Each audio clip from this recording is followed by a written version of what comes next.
In the interest of time and weather, we'll start a minute early. 5:59. All board members are present with the exception of Jeff, who's going to be late, or depending on how long the meeting runs, he might not be here at all. So he's going to keep me updated on where he is on his way home. First up on the agenda are the January 13th public meeting minutes. I had two minor grammatical. Line 80, at the end of line 80, it says it should be doing our following. And line 111, I think it's just approved, not approved. Not the past tense.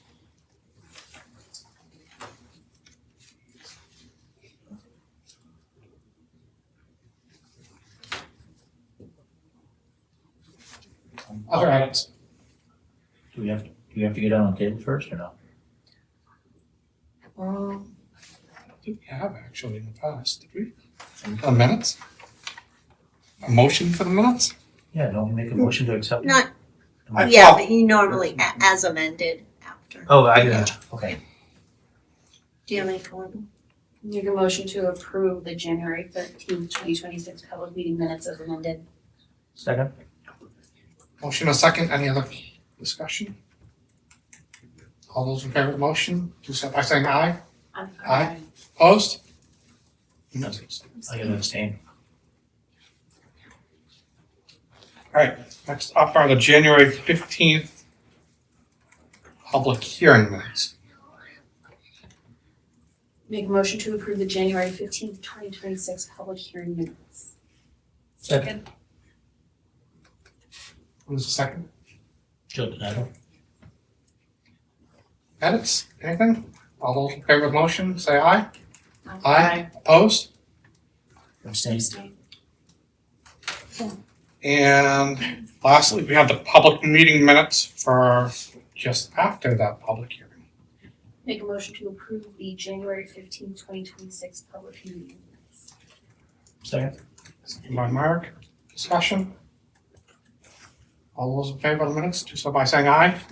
Aye. Opposed? Abstain. All right, next meeting is March 10th. It's also voting day. And Jill's last day. Last meeting. It's gonna be very somber. Yes. All right, public communication correspondence. Anyone from the public wishing to speak?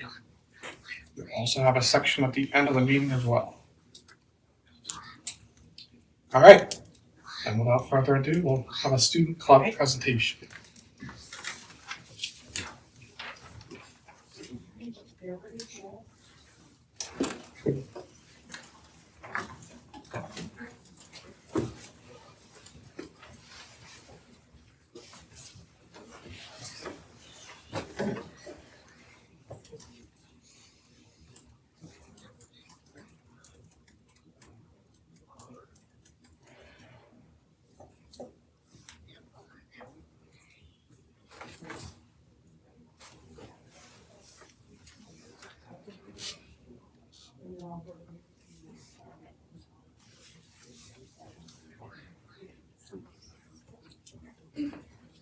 So have you guys, Jeff, I'm just right here. Yep. Go around to the device.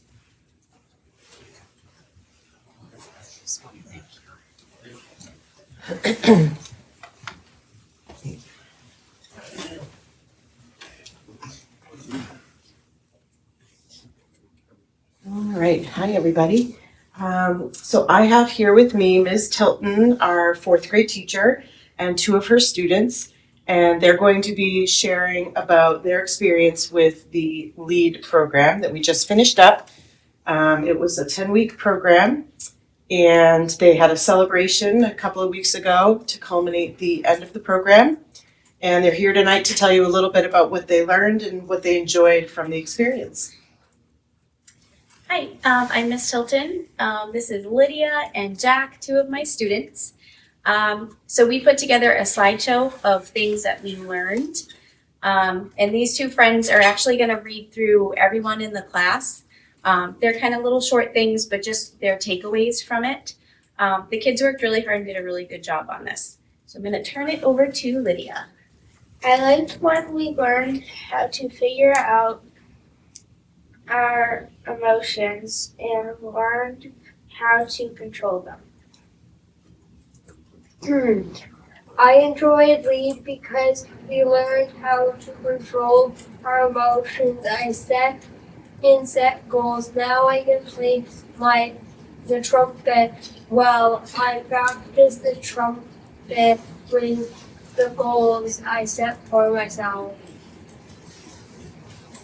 I like learning about everything during the LEAD program. I am looking forward to using those skills like standing up to bullies and going to adults if I need to. I appreciate that Officer Jordan took time to do a class with us.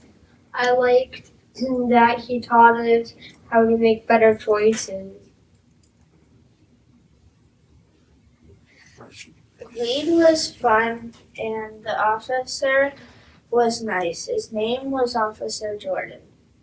He taught us how to manage our emotions. Lead was so fun. We played games to learn how to control with other people. He also helped us come up with goals. Something I liked in Lead was setting goals. I set a goal to make a goal in soccer. I worked hard at it. I kept working at it and made my actual goal in my soccer game. I liked the goal setting. It was fun. I'm still working on it. I also liked the other activities and games we did, but I liked goal setting the most. I had a really fun time learning how to be a good friend. I also showed how you're a friend that you care for them. I liked when he taught us how to handle our emotions, and the games were fun too. The best thing was seeing Officer Jordan. I liked how we learned to control our emotions and not be rude to anybody. It helped me control my emotions a bit when I'm mad. During LEAD, we learned about setting goals. I set a goal to finish reading Wings of Fire Book 1 before the end of LEAD. I finished my goal and now I'm setting even more goals too. And because of that, I am now on Wings of Fire 3. I really enjoyed LEAD. I enjoyed doing skits about being kind and working to meet my goals. I found it interesting to see the gear used by a police officer. I really enjoyed playing games that helped us set goals and have success with them. I liked when we set our goals. My goal was to read all of Wings of Fire. I haven't read all Wings of Fire. My favorite part of LEAD was when we set our goals.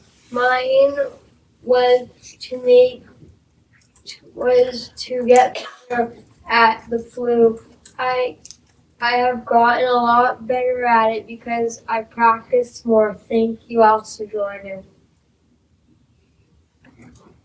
Something I liked during week was the games and setting goals. My goal was that I get better at my clarinet, and I'm still working on it.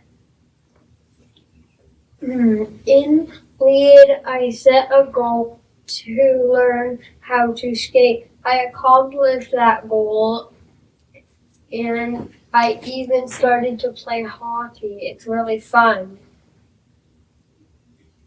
My favorite part of lead is setting goals. I am excited to reach my goal this baseball season. During spring lead was fun. I liked learning how to stand up to bullies. Lead was fun because we learned how to control our emotions. We also set goals for ourselves. I really enjoyed lead. The officer was also really nice to us, too. And that's the end.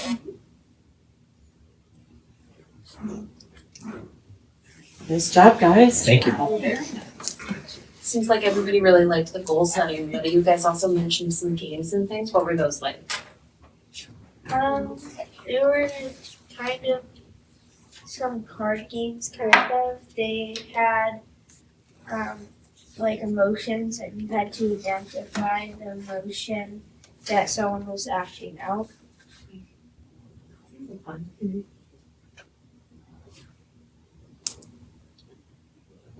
Other questions?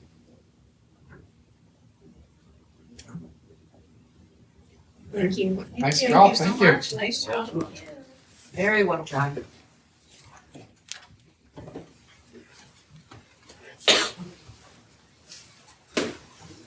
Sorry.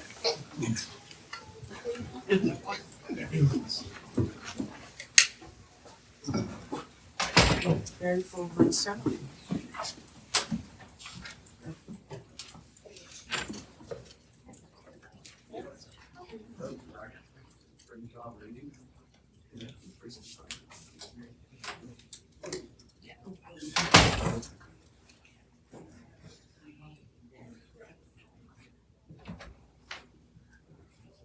Oh, sorry.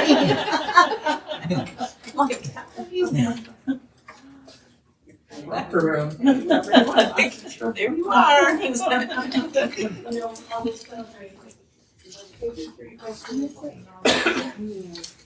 No, she hasn't been alive. All right, next up, we got board member reports. Michelle, you got anything? All right.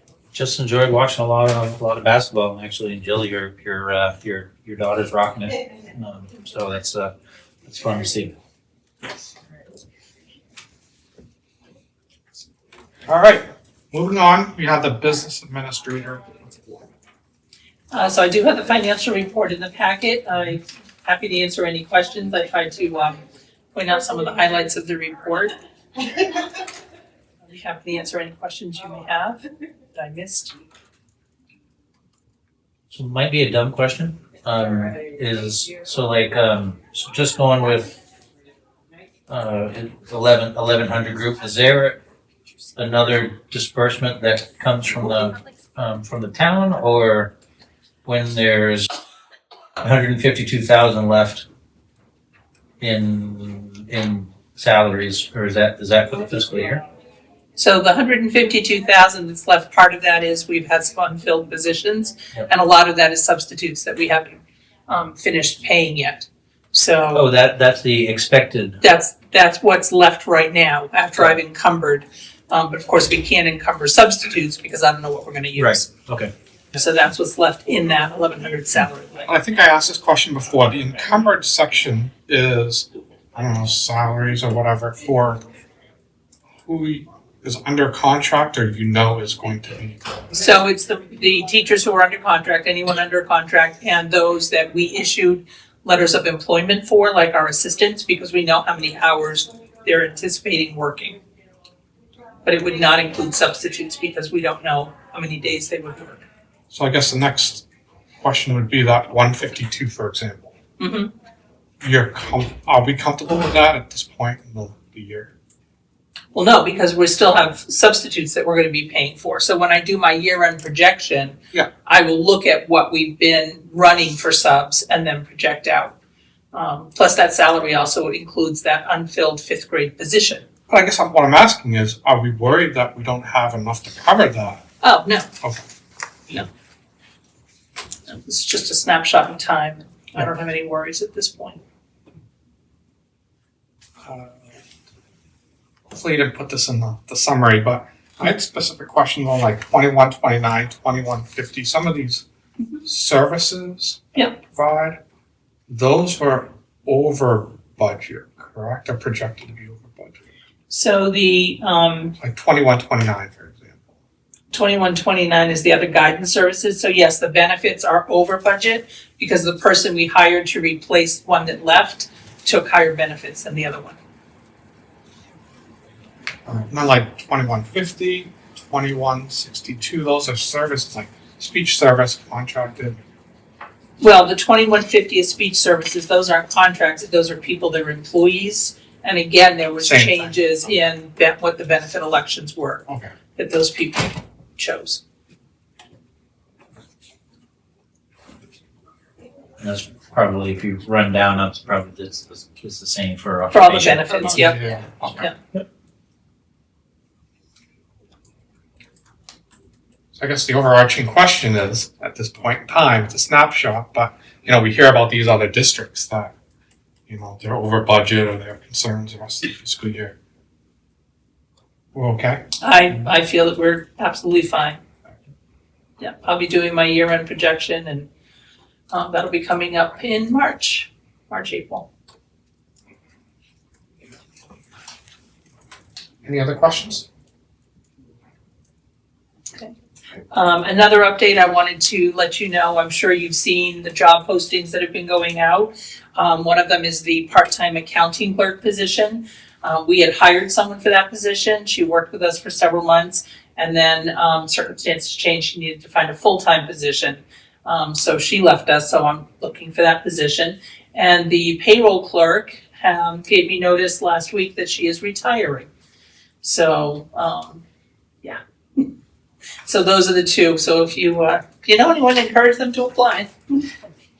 When is she retiring? She's retiring the end of February. Oh, so not a whole lot of time. Okay. No.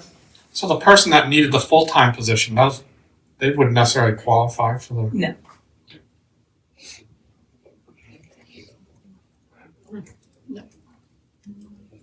As far as applicants go, is that a position that we're gonna get applicants for? I do have some applicants now. I haven't really scoured through them. I looked at the first couple that came in. There was no one with experience really, but some others have come in and I'll be looking through those and pulling people in for interviews. The accounting clerk position, that's not as dire with experience as the payroll clerk.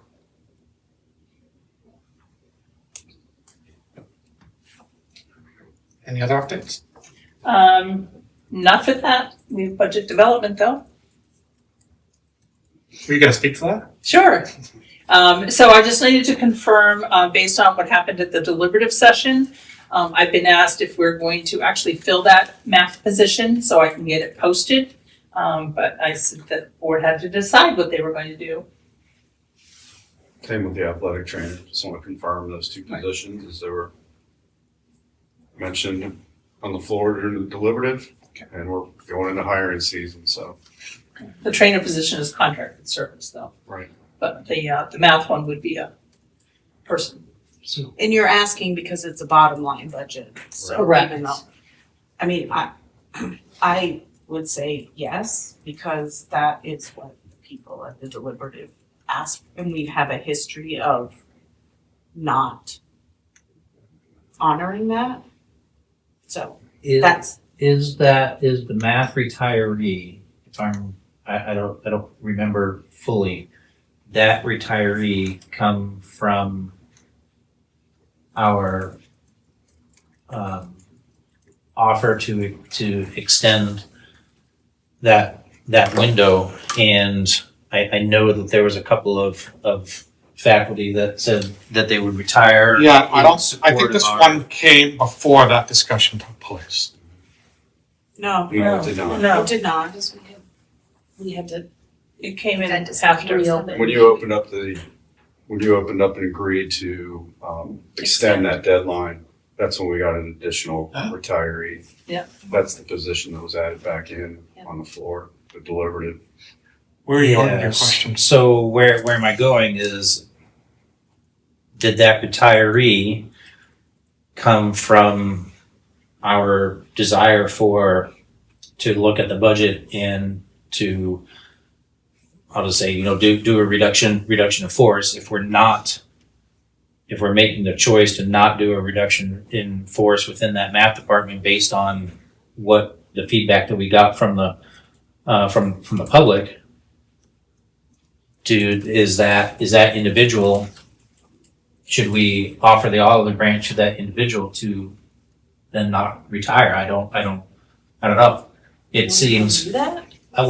So here's what doesn't set right, with me. If we went to our faculty and we said, hey, we're planning on doing this reduction in force, and someone opts to retire, and then we don't do that reduction in force, and then replace the faculty member who said that they were going to retire because of the whole reduction in force, that doesn't sit right with me. Understand. Yeah. But I think my question is, can we do that?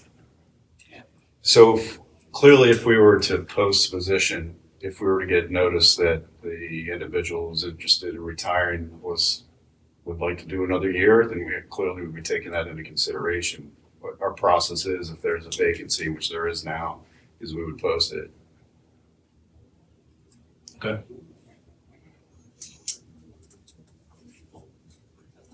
I don't know, it seems complicated. Yeah, I mean, part of me is like, maybe I'll just put it more bluntly. If this person felt some type of obligation to retire, to help out the department. Right, that's what I'm getting at. If they want to come back, I don't think we should be posting the position and having them apply. So let me rephrase it then. How about get confirmation that we're going to fill that position? That's what we need at this point. I'm a yes on that. I am as well. I'm a yes on filling the position. And then we can take it from there. Okay, yeah, based on community feedback, yeah. I'll agree to that. Are you asking? I don't know. You're looking at You're looking at me. The community feedback that attended the deliberative session was clear. Yes. Which is all we can go on, and for me, the people who were there voted to put this back in the budget. So, I understand. I'm done. Could I ask a question? So we're all set with that one position. The athletic trainer. My understanding is the athletic trainer has, in this current budget, $15,000 allocated. They have been the athletic trainer during the fall sports season. I believe they're the athletic trainer. I've seen them in the winter sports season. So they're probably going to show up and be the athletic trainer during the spring season. So we had them for a full year, but we only budgeted $15,000. so I think we moved money. We didn't move money because we don't move money. But we agreed to, I don't know when, we'd have to go back. Yeah.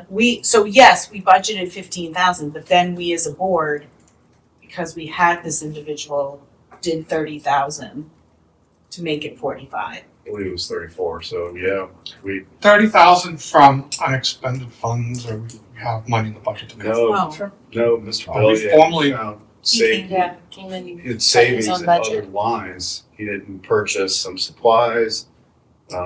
So He that's asked, just one example. He put a report together for the board with areas that he was gonna not have expenditures in order to fund the additional $30,000+ so that that athletic trainer was full-time this year. And we had to vote on that, came in removing things from his own budget.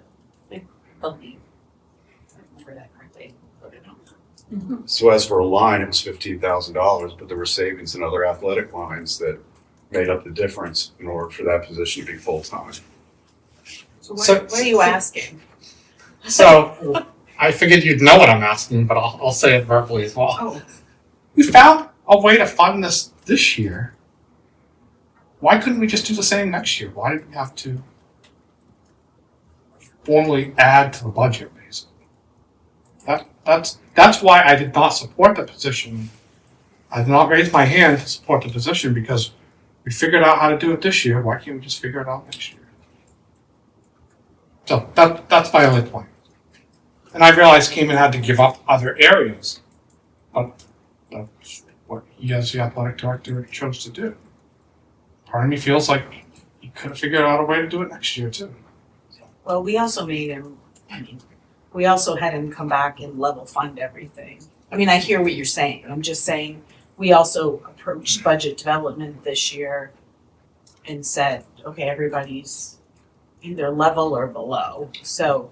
We didn't give him a lot of wiggle room. Right.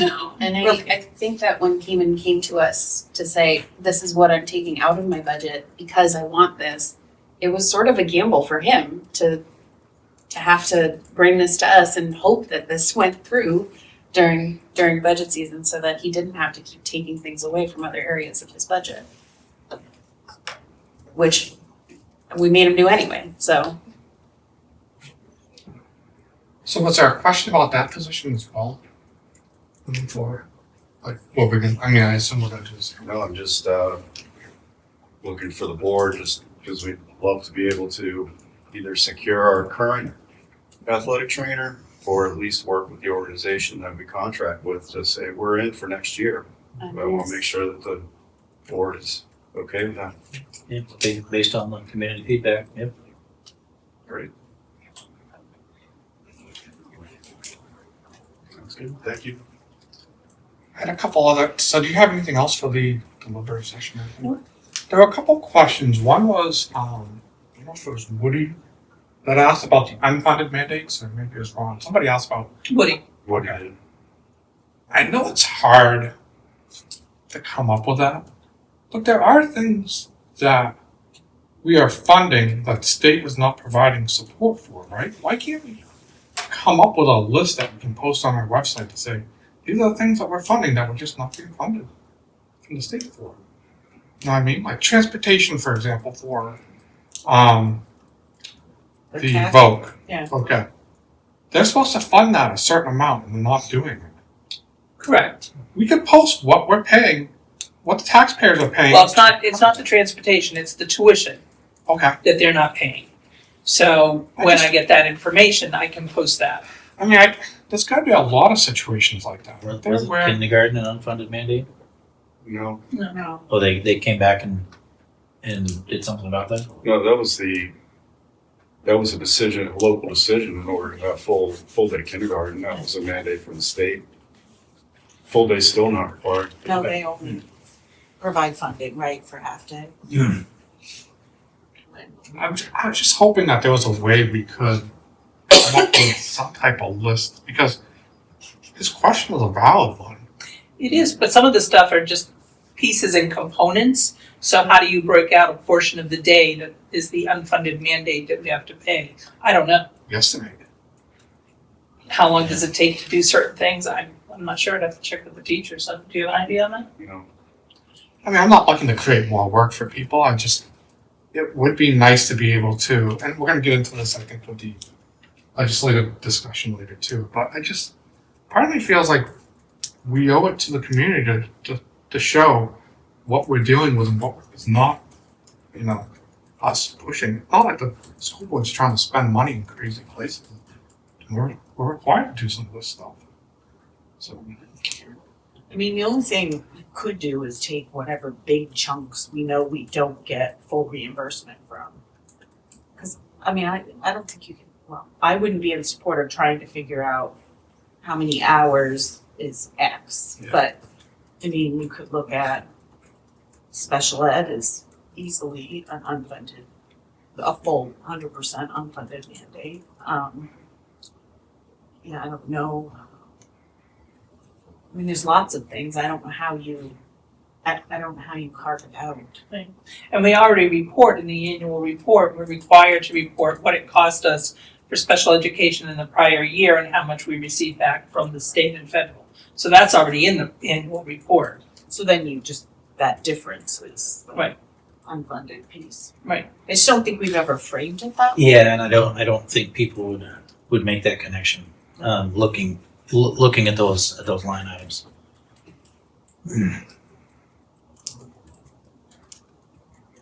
It's the same with like, we can't limit vocational enrollment in the CT Right. centers, not that I would want to, but I'm just saying, it's not like we could say, oh, we're gonna save money and only let this many kids go.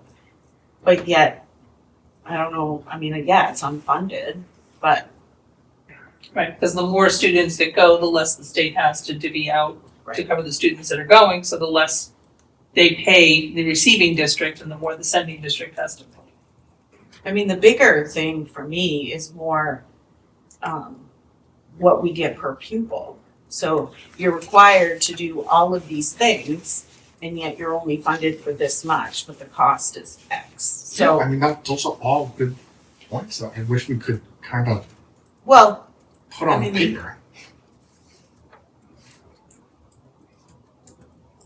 I mean, I guess you could, do we break out what we get per pupil from the state?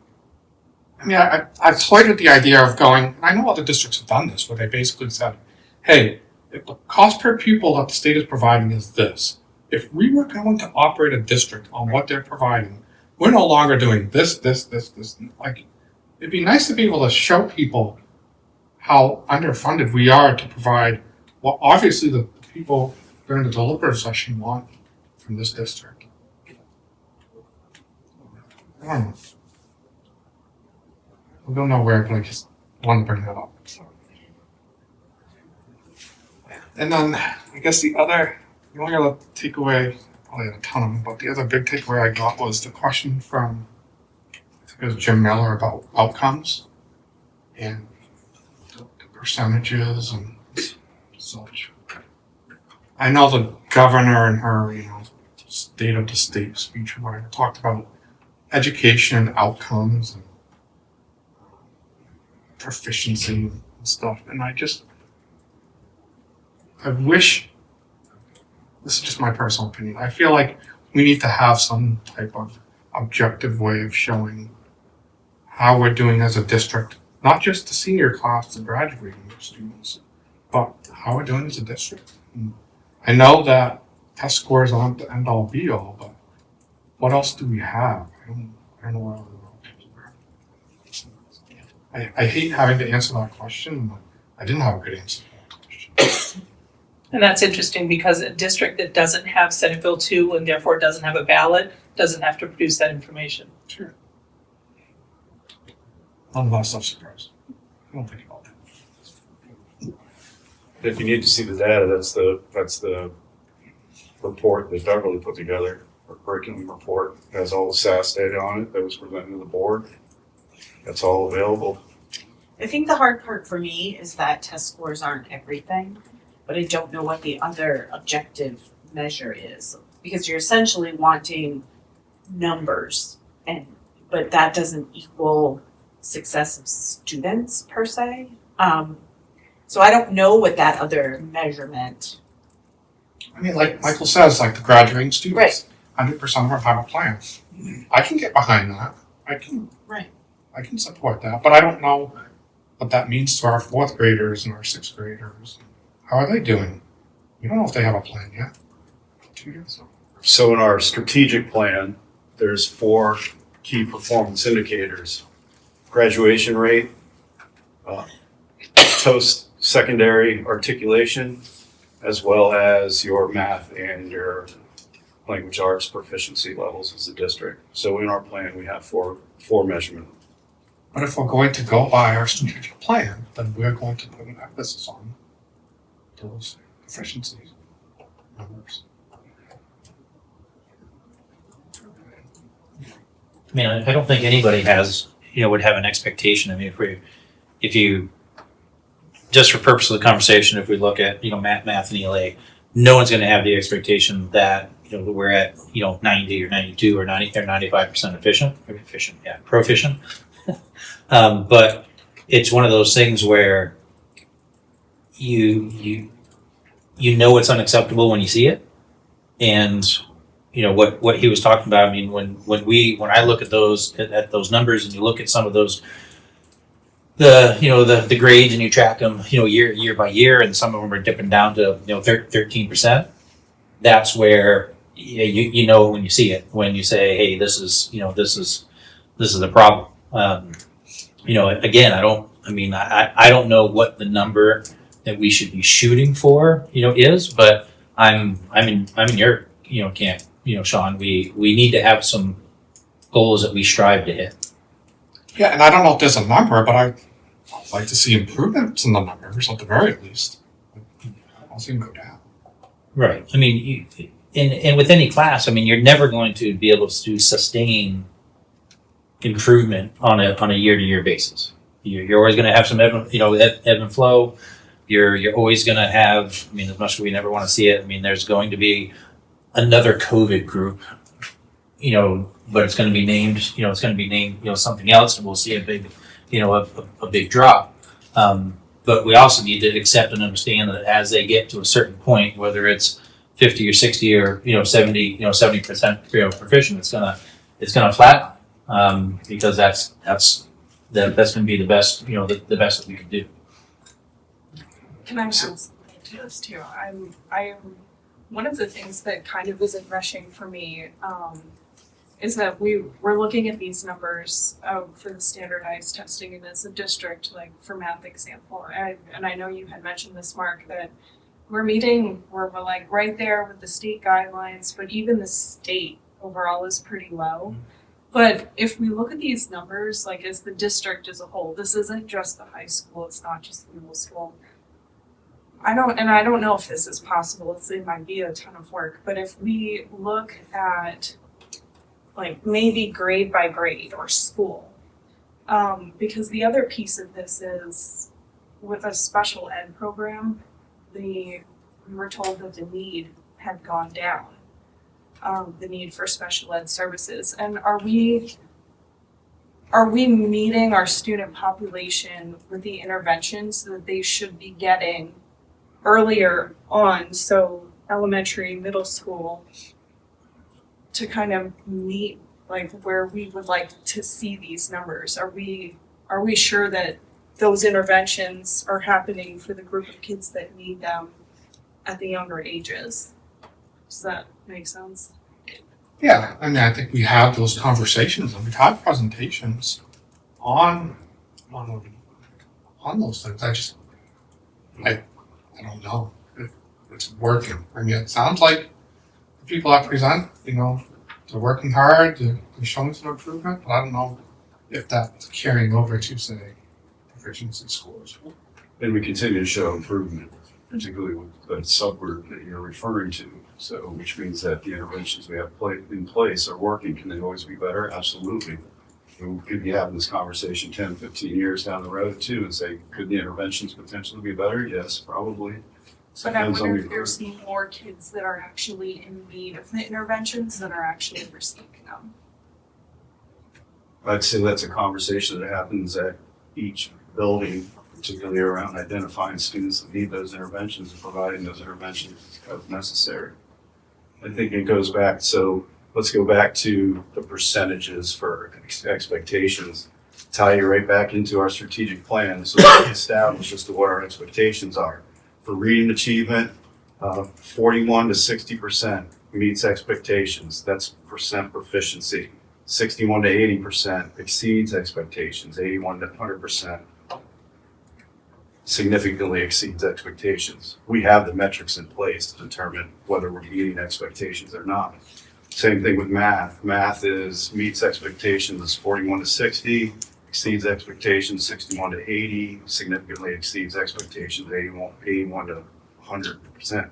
So we have established this as a school community as to what the expectations are around proficiency, and we're monitoring that each year. If we had a statewide set of proficiencies, expectations, whatever you want to call them, I'd be 100% behind you.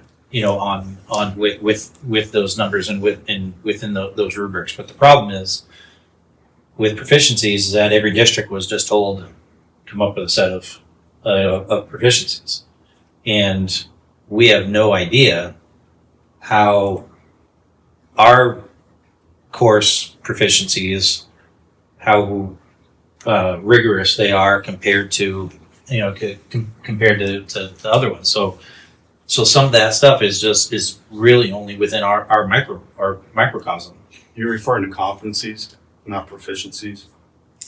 'Cause Yeah, I think I'm you're sorry. referring- Yes. oh, Yes. okay. Yeah. Yep. So if there was some type of standard, and this is one of the things that I advocated for years, is that and everybody likes to beat up on math, and anybody that's math that's watching, I apologize, but I mean Algebra 1 should be similar from Pittsburgh to Nashville. In competencies and pacing and and everything else, and it's not. And so that's why those numbers, while within a small microcosm, it could be great, but when we get it larger, it may still be great, it may not. We just don't know. That's why we set these metrics based on what we feel we have for expectations in our school community. Yeah. And these are the metrics that we will go by for the next 3 years. Anyway, not necessarily budget development or deliberative session, financial stuff, questions like you. Any other budget development, deliberative review, comments, questions, feedback?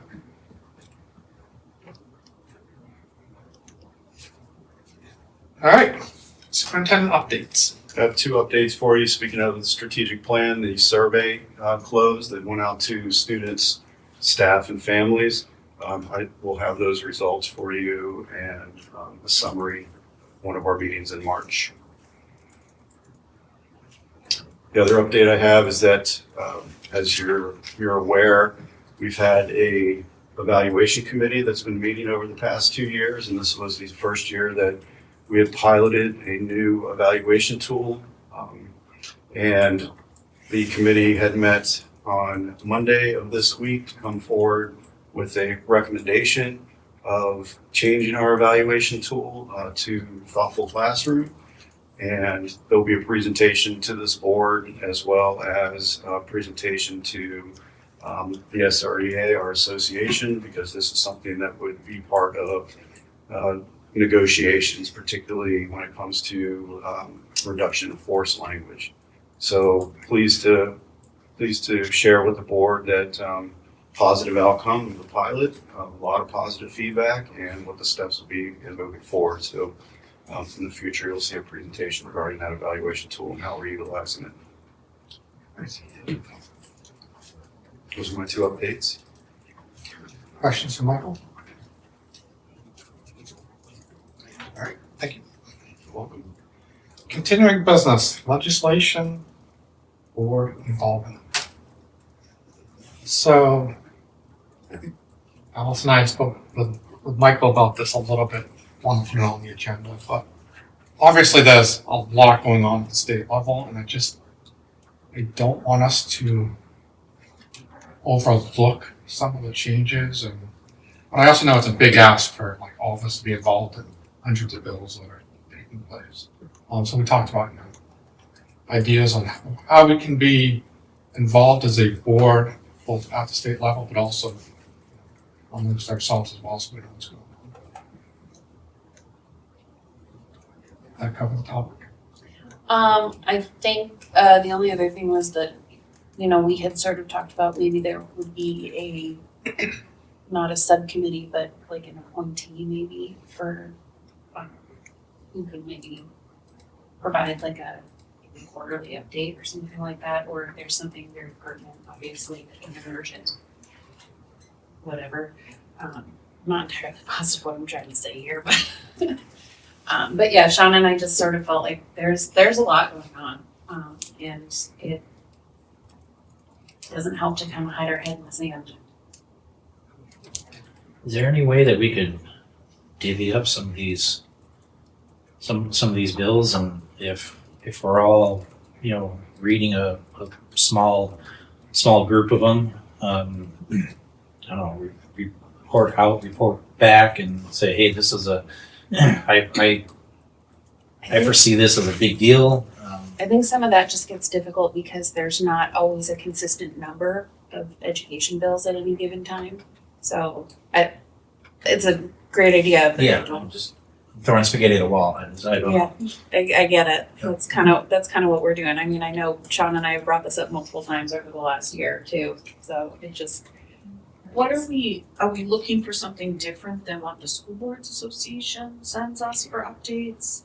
Like, I'm trying to get a handle on what. I have some thoughts, but Michael, do you want to just make sure we got the conversation accurate? Yeah, I can help with that.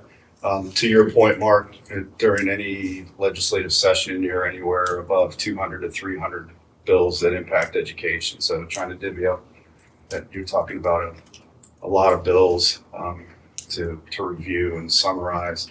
There's two, and the School Boards Association does a great job with their legislative updates. It's well laid out and it's very informative, and they provide those legislative updates frequently. So that's a great way to stay in tune, particularly from a school board perspective on those bills.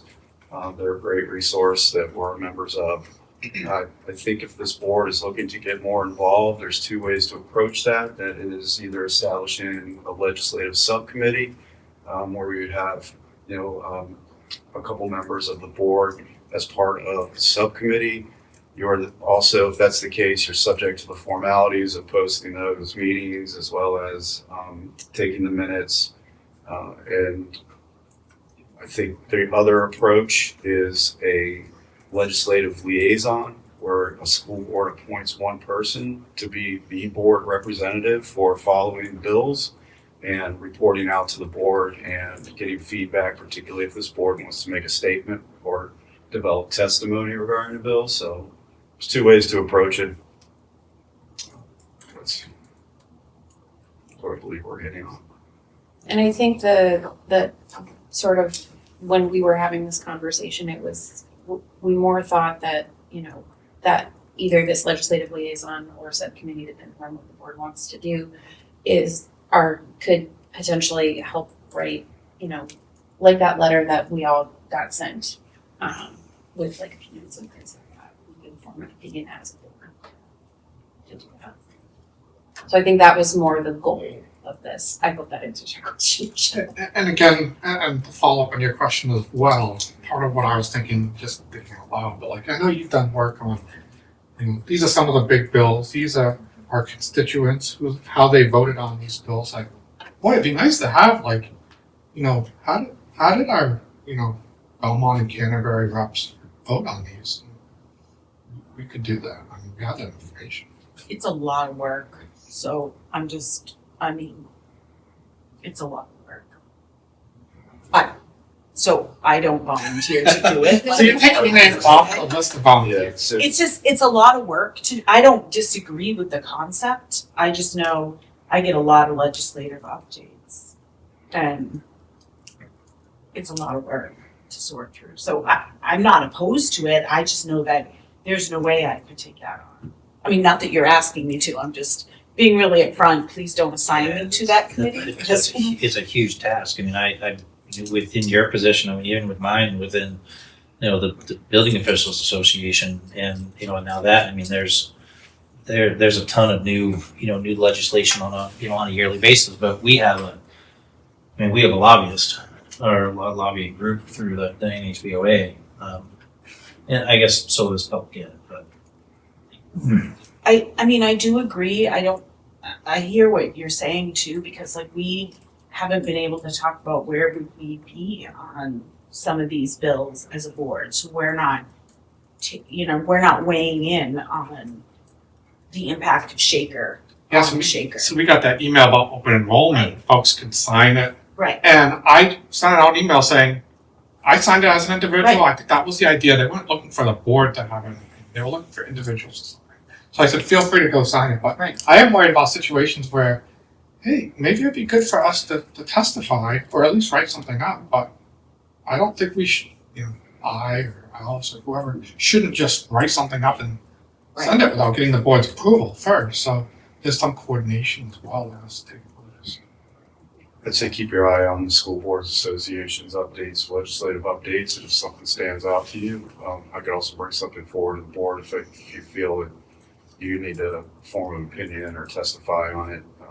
But I do feel it's important for board members to play a role and keeping track of those legislative updates and bringing it up and saying, I'd like to talk about this and make a stance on it, or just state that you want to track it. It's a good way to get involved. So Alice, do we do nothing, or do you? Well, I don't know. This was an info item. It was not an action item.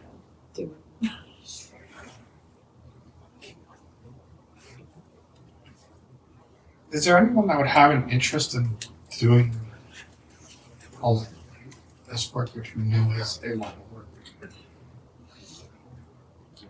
Part of me feels like, as well, and maybe I'm wrong, but there's probably a lot of bills that impact Shaker. But at some point, we gotta go with 5 or there's gotta be a manageable number. I would just say, these are the hot ones right now. Open enrollment's a big one. That's 1 or 2 on the list. 3 or 4 or something. So are there any local groups in Belmont that keep an eye on these things? I know there's one in Canterbury. And I'm wondering if the information is compiled elsewhere, like if there's another group that's actually working on the community side of this and they've compiled the information, if it's possible to ask them to share it. Like voting records of our local representatives, that type of information. You might be right, but I'm not aware. Or whether or not one of our local representatives can track and organize some of this information in hand to us. I don't know. So, I like the idea. I'm a pessimist. And, we started up with the discussion of, maybe we should invite the state, our state reps, or, for Belmont, Canterbury, to come to a meeting. And we talked, Michael talked about how, I think you invited, the superintendents invited folks, and I think it was a very poor turnout, as I understood. Yeah, our regional association of school administrators, we invited all of the state representatives that represent all of the districts. I should say all the towns that make up the districts in the Lakes region, which are several. We had 3 that showed up to that meeting. 3 towns or 3 3 representatives? So then the discussion became, they're not showing up for this meeting. Next month. It's a busy time for them as well, I understand that. It is a busy time for them, but I feel like if they didn't go to that, I don't have a ton of confidence that they would show up here. That doesn't rule out any individual board member from contacting state rep. I think that, in my opinion, school board members have greater weight when it comes to conversations with reps, because you are the local taxpayer compared to administrators that are always chewing on their ear. When you really start hearing from people within the towns that you represent, particularly on the impact of bills that they might be sponsoring and or supporting, that does go a long way.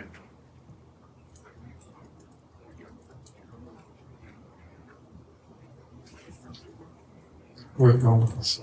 I don't want to just end it because then. Right. I do have interest in this. I understand that I am currently running unopposed, but I feel like I can't say yes until after the election either, because it's not over till it's over, right?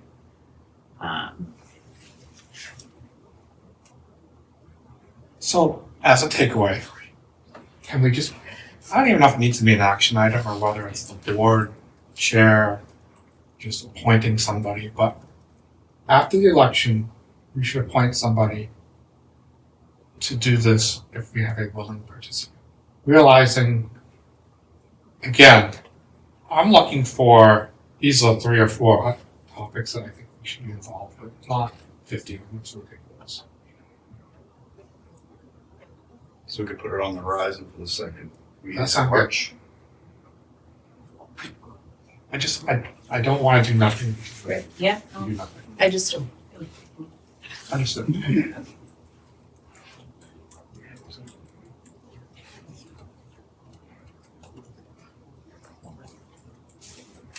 All right, anything else on that? All right, volunteer report? Go back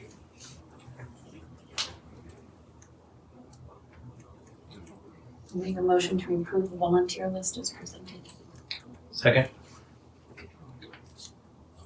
All those in favor of the motion, do so by saying aye. Aye. Opposed? Motion passes.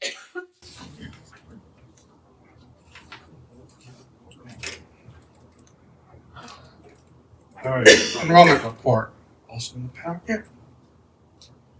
See, our district total as the 1st of February is 1,092 students.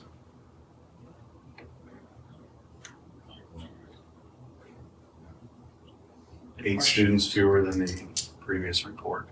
Does that reflect any early graduations? No. No. It's a combination of moves and homeschool.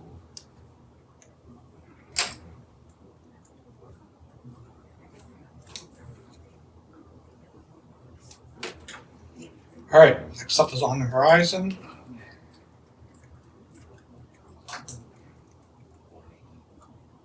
So maybe add that legislative discussion on 24th.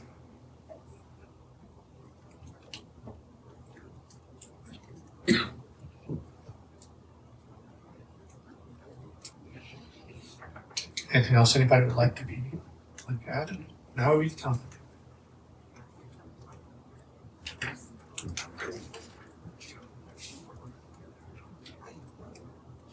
All right. Nominations, we have Appendix B nominations. There are only 2, I think. BHS Assistant Drama and BHS Drama Director. And as long as there's nothing, when non-public beach, we can vote on it. Make a motion to approve the Appendix B nominations. Discussion? Yeltow's good. All right, all those in favor of the motion, do so by saying aye.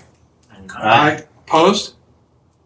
Motion passes. One thing I noticed in that packet was, I think, a crossover for the indoor track And I noticed that too. position, or the second indoor track position. So my question was, did we just have one coach for indoor track this year? We had a change in an indoor track. Okay, so there's another name somewhere in there. Yep. Okay.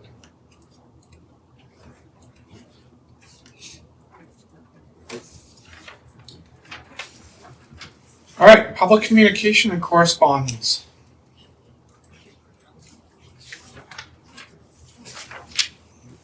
All right, we do have non-public items, so something else from the public.